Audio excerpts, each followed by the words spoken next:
앞서 보신 것처럼 서울시가 쪽방촌 주민과 노숙인을 위한 지원책을 발표했지만 홈리스 시민단체는 시큰둥한 반응입니다. 약자와의 동행 정책은 환영하지만 선행돼야 할 점도 많다는 겁니다. 시민단체 홈리스 행동의 이동현 상임활동가 전화 연결돼 있습니다. 활동가님 안녕하십니까? 네, 안녕하세요. 네, 앞선 기사에서 서울시의 3대 지원책 살펴봤는데요. 동행식당과 공공급식, 에어컨 지원이었습니다. 먼저 활동가님께서는 이번 발표 전체적으로 어떻게 평가하십니까? 해마다 5월이면 여름철 노숙인 쪽방 주민 특별보호대책 이런 이름의 대책을 서울시가 발표해왔습니다. 이 대책은 그 시설에 쪽방 상담소나 노숙인 시설 같은 곳에 에어컨을 설치한 다음에 무더위 쉼터로 지정하고 주민들이 이용할 수 있게 하는 그런 방식이었는데요. 일단 주민들이 자기의 삶이 옹골진 방을 이탈해서 생활하게 하는 방식이어서 환영도 많이 못 받았고 그렇게 적절하지 않았다라고 생각을 합니다.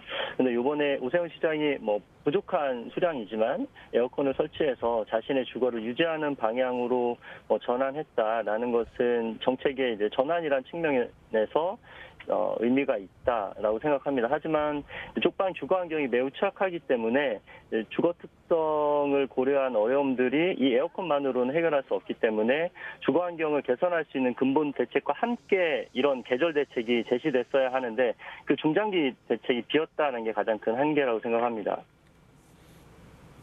네, 장기적인 대책이 부족하다는 지적으로 근본적으로 쪽방의 취약한 주거 환경에 대한 대책이 부족하다는 입장이신데요. 자세히 말씀해 주실까요?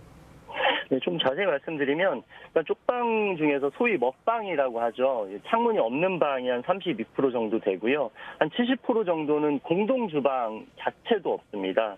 그래서 방에서 취사를 해야 되는 상황이고 나무로 만들어진 목조 건물도 43% 정도 돼서 구조 전체가 굉장히 열악하다. 그리고 굉장히 나이 든 건물, 60년 이상 된 나이 든 건물이 대부분이다라는 거고 특히 지금처럼 장마나 좀 있으면 태풍도 올 것인데 이렇게 비가 많이 오게 되면 누수 문제도 굉장히 심각합니다.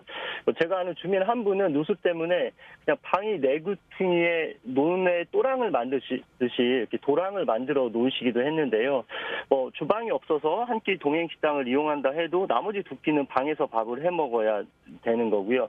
최근에는 그래서 찌개를 끓인 냄비를 자기 허벅지에 잘못 놓아서 이제 화상을 입거나 이불에 불이 묻는 문제도 있었고 밥을 한 이 수증기가 밖으로 배출돼야 되는데 되지 못하기 때문에 이제 곰팡이가 피고 도배한 것이 내려앉고 이런 문제들이 생기고 있습니다.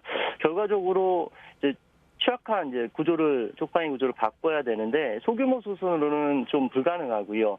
주민들을 쪽방 인근으로 임시 이주하게 한 후에 해당 지역에 공공임대주택을 지어서 재정착하게 하는 소위 이제 선이주 선순환 그런 방식의 개발이 이루어져야 한다고 생각을 합니다. 네, 근본적인 주거 환경 개선 등 이 장기 대책과 함께 더욱 적극적인 정책이 필요하다는 말씀 같은데요. 이 밖에도 노숙인이나 쪽방촌 주민을 위한 대책 중에서 또 간과하고 있는 부분은 어떤 게 있는지 한번 짚어주실까요?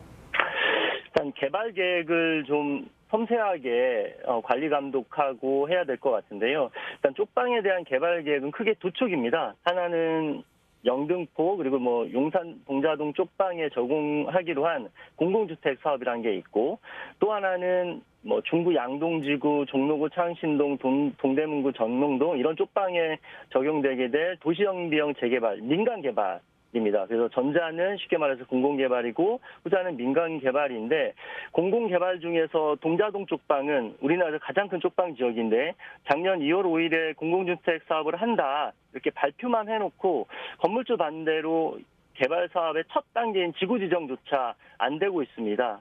그리고 양동 재개발 같은 경우는 선의조 선순환 방식으로 주민들의 요구로 그렇게 하기로 했지만 주민 절반 이상이 퇴거됐고 이거는 종로구 창신동도 마찬가지거든요.